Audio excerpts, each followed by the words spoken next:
निष्कर्ष में आपका स्वागत है। मैं हूं अलका सक्सेना। मोदी के नाम की गूंज चारों तरफ है। इस नाम की लहर की बात की जा रही है। जाहिर है अगर ऐसा है तो इस लहर का जोर नतीजों में भी नजर आना चाहिए।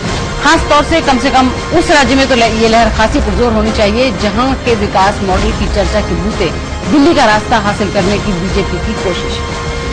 स्वागत है आपका निष्कर्ष में। मैं हूं दिनेश गौतम। बीजेपी का ट्रंप कार्ड मोदी और मोदी का ट्रंप कार्ड गुजरात में उनका 3 बार लगातार मुख्यमंत्री चुना जाना, और इसकी वजह वो खुद उनके किए हुए विकास के कामों को मानते हैं। और अगर वाकई ऐसा है, मोदी की लहर का एपिसेंटर गुजरात में होना चाहिए, या फिर नतीजे बताएंगे कि चिराग तले ही अंधेरा देखने को मिला। आज इसी पर होगी चर्चा निष्कर्ष में, और इसके लिए हमारे साथ जुड़ रहे हैं खास मेहमान। हमारे साथ यहां स्टूडियो में मौजूद हैं सैयद फैसल अली साहब, ग्रुप एडिटर, सहारा उर्दू मीडिया। विभाकर साहब, वरिष्ठ पत्रकार, हमारे वरिष्ठ सहयोगी इस चर्चा का हिस्सा होंगे। पूर्णिमा त्रिपाठी जी, सीनियर सहायक संपादक, frontline, the Hindu group. Professor Badri Narayan साहब आज स्टूडियो में बड़े करीब मौजूद हैं, न जाने क्या बॉम्बार्डिंग होगी, GB Pant institute for social sciences के। और लखनऊ से प्रोफेसर अरविंद मोहन साहब अर्थशास्त्री हैं, लखनऊ विश्वविद्यालय से हमारे साथ इस चर्चा में जुड़ रहे हैं। बहुत स्वागत है आप सभी मेहमानों का। आइए देखें हर एक सेगमेंट में आज हम क्या चर्चा करने वाले हैं। पहले सेगमेंट में हम चर्चा करेंगे मोदी के गुजरात के विकास मॉडल की अग्नि परीक्षा। दूसरे सेगमेंट में हम चर्चा करेंगे मोदी के गुजरात मॉडल पर विरोधी पार्टियों का हमला क्यों है, क्या कह के वो इसे क्रिटिसाइज कर रही है। गुजरात के इस विकास मॉडल में कितना दम है, या जैसा विरोधी कहते हैं ये गुब्बारा है, इसमें हवा ज्यादा है, क्या वाकई ऐसा है। और चौथे सेगमेंट में चर्चा होगी कि गुजरात मॉडल की क्या कोई पोल खुलती है, क्या कोई ऐसी बात है जो गुजरात मॉडल कह के प्रचारित की जा रही है मगर सच नहीं है। मोदी जिस गुजरात मॉडल को लेकर देश भर में वोट मांग रहे हैं, उसी की अग्नि परीक्षा होने वाली है। गुजरात की सभी 26 सीटों पर 30 तारीख को वोट डाले जाने हैं। ये चमचमाती सड़कें, ऊंची ऊंची इमारतें, बड़े बड़े मॉल मोदी के गुजरात मॉडल की गाथा गा रहे हैं। मोदी इसी मॉडल को लेकर देश भर में लोगों से वोट मांगने निकले हैं। देश को गुजरात बनाने का सपना दिखा रहे हैं। लोकसभा चुनाव में गुजरात मॉडल और विकास को अपनी सबसे बड़ी ताकत के रूप में लेकर मैदान में उतरे नरेंद्र मोदी अग्नि परीक्षा के दौर से गुजर रहे हैं। उनके गुजरात में ही गुजरात मॉडल दांव पर लगा है। गुजरात के लोग ही मोदी के इस मॉडल पर हाँ या ना की मुहर लगाने के लिए तैयार बैठे हैं। 2009 के लोकसभा चुनाव में सिर्फ 47% वोटिंग पर पार्टी को 26 में से 15 सीटें मिली, लेकिन 2012 के विधानसभा चुनाव में वोटरों ने मतदान प्रतिशत का आंकड़ा 72.02 पहुंचा दिया। लेकिन इस पर सियासी समीकरण अलग है, राजनीति का मिजाज अलग है, और सबसे अहम ये कि मोदी खुद प्रधानमंत्री पद के प्रबल दावेदार हैं। ऐसे में गुजरात की 26 सीटों पर गुजरात की ही नहीं बल्कि देश की नजरें लगी हैं। समय के लिए हेमंत उपाध्याय। तो गुजरात अगर एपिसेंटर कह रहे हैं तो उसमें गलत क्या है। और गुजरात की 26 सीटें लगातार 2001-2002 से गुजरात ने बीजेपी का एक तरह से कहना चाहिए कि परचम लहराया है, लेकिन उसके बाद आज वो मुख्यमंत्री नहीं एक व्यक्ति को, अपने नेता को प्रधानमंत्री बनने के लिए भेज रहे हैं। तो क्या क्लीन स्वीप की उम्मीद की जानी चाहिए। विभाकर क्या कहते हैं आप। जहां तक अगर उस आंकड़ों में अगर आप जाना चाहती हैं तो कभी भी 2009 रहे या 2004 रहे, क्लीन स्वीप उनको नहीं मिला है। क्लीन स्वीप नहीं मिलने की सीधी सी वजह ये रही है कि अगर आप सीटों के हिसाब के छोड़ के थोड़ा और जाए कि वोटों के अंतर के हिसाब से भी देखें तो मुख्य प्रतिद्वंदी उनकी जो कांग्रेस है उसका वोट और इनके वोट में जहां तक लोकसभा चुनाव का ताल्लुकात रहा है बहुत मेजर डिफरेंस नहीं था। 3% किसी एक सभा में करीब 4.5% जो कहे कि अंतर था।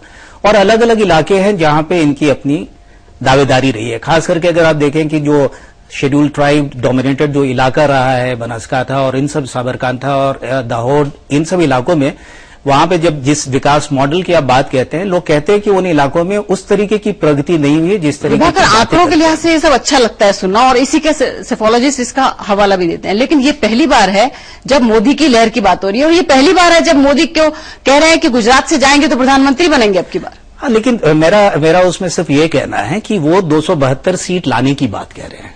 अब अगर वो 272 सीट ले आते हैं और उनके पास या 270 सीट ले आते हैं और गुजरात में उनके पास अगर 22 सीट आ जाती है, तो ये नहीं कहा जा सकता है कि उनका मॉडल या उनके नेतृत्व में गुजरात वासियों को किसी तरीके का प्रॉब्लम है। किस तरह के थ्रस्ट की, ऐसे मोमेंटम की बात पहले कभी नहीं हुई थी क्या? इसलिए पूर्णिमा जी क्योंकि कोई ये कह रहा है कि देखिए विकास मॉडल, देखिए कैसे तरक्की होती है, और अगर ऐसा है तो फिर, और जिस सुनामी की बात की जा रही है कि आंधी नहीं सुनामी है, तो फिर वो सुनामी कम से कम गुजरात में नहीं। गुजरात मॉडल चर्चा में सिर्फ इसलिए आया दिनेश जी क्योंकि वो उन्होंने अपना जो एक कोर हिंदुत्व का एक एजेंडा था 1 पॉइंट, उससे शिफ्ट करके डेवलपमेंट के प्लैंक को आगे लेके उन्होंने सोचा कि शायद सारे देश में अगर एक्सेप्टेबिलिटी बनानी है तो वो उनको डाइवर्सिफाई थोड़ा करना पड़ेगा। तो उस वजह से गुजरात मॉडल और एक शोकेस किया सारा कुछ उन्होंने कि ये हमने ये प्रगति की, इतने इंडस्ट्रीज आई, इतना विकास हुआ। तो वो एक बड़ी स्ट्रैटेजिक शिफ्ट थी, इस वजह से गुजरात मॉडल की इतनी चर्चा हुई। ग्राउंड रियलिटी दूसरी तरह की रिपोर्ट्स हैं हमारे पास, शायद उतनी सच्चाई उसमें नहीं है। ज्यादातर ये चर्चा का विषय ही रहा है, सच्चाई शायद थोड़ी सी। तो आप ये मानती हैं कि लिटमस टेस्ट इसी हिसाब से होगा कि आप कितनी सीटें 26 के करीब पहुंचते हैं कि नहीं? नहीं, देखिए 26 के करीब कहां पहुंचेंगे। जैसा कि अभी विभाकर जी ने बोला, कोई वन साइडेड तो कभी नहीं होता है, क्लीन स्वीप कभी नहीं मिलती है। तो 26 तो ना, लेकिन हाँ टिल्टेड तो है उनके फेवर में। बद्री, लेकिन हम थोड़ा सा अगर पहले के आंकड़े लेके जाएं तो हम देखते हैं कि 2004 में 14 सीटें, 2009 में 15 सीटें बीजेपी ने जीती और 11 सीटें जीती कांग्रेस ने। उसके बाद 2 सीटों का बाई इलेक्शन होता है और वो दोनों सीटें बीजेपी को मिल जाती है। मतलब देखा जाए तो 17 का आंकड़ा हुआ। ये तब है जबकि ना कोई गुजरात में जब कोई मोदी लहर नहीं थी, जब किसी विकास मॉडल की बात नहीं हो रही थी। ऐसे में अगर क्लीन स्वीप ना भी हो तो माने कि एक प्रधानमंत्री को चुना जाना है, एक मोदी की लहर है, तो ये सीटें जाहिर है बहुत आगे बढ़ने की संभावना। अगर बीजेपी कह रही है कि उनको उम्मीद है तो गलत क्या है? देखिए होता ये है अलका जी कि सैचुरेशन पॉइंट आ जाता है किसी भी चीज का। आप चाहे जितना भी आप माहौल बनाए, जितना वो उन्हीं एरिया में सफल होगा ना जहां पर आपका दावा सफल है कि भाई हमने यहां कुछ दिया है और किया है। जो बोल रहे हैं विभाकर जी की जो ट्राइबल एरिया है वहां का, जो साउथ गुजरात के एरियाज है और साबरकाठा वगैरह, वहां एकदम वो लगता है अभी भी बहुत आदिम युग में जी रहे हैं वो लोग। हम अभी पिछले दिनों तेजगढ़ में गए थे और वहां जो माहौल है, कहीं से कोई नहीं लग रहा है कि आप गुजरात उस गुजरात के हिस्सा हैं जो पूरे देश जिसको पाने का सपना देख रहा है। यानी गुजरात का सच आधा सच है और मृग तृष्णा बहुत दिखाई पड़ेगी। लेकिन क्या कोई एक ऐसी जगह है जहां पे हर किसी का, अगर जिन पैरामीटर्स में आप विकास को मापते हैं किसी एक व्यक्ति के संदर्भ में, राज्य में हर किसी का वैसा हो और हर कोई विकास में वहां तक पहुंच गया हो? ये बद्री साहब आपसे जानेंगे, लेकिन उससे पहले फैसल साहब, ये जब चर्चा हो रही है कि इस बार कहां तक पहुंचेगा, क्या प्लैंक में भी, अगर डेवलपमेंट भी एक प्लैंक है, उसमें भी कभी फटीग आती है क्या? ये विकास मॉडल इतने दिनों से चर्चा में है, क्या इसमें भी आप फटीग देखते हैं? यही सिक्का है जो चल रहा है? नहीं, एक बात तो आप समझ लीजिए कि जब हम लोग बात कर रहे हैं कि क्या इससे पहले 2004 और 2009 में नरेंद्र मोदी की लहर थी या नहीं थी, सबसे पहली बात यह कि नरेंद्र मोदी की लहर नेशनली अभी हुई है और उनकी लहर गुजरात में हमेशा से थी। 2004 में भी थी, 2009 में भी थी और नतीजा आपके सामने है कि कितनी सीटें उनको मिली।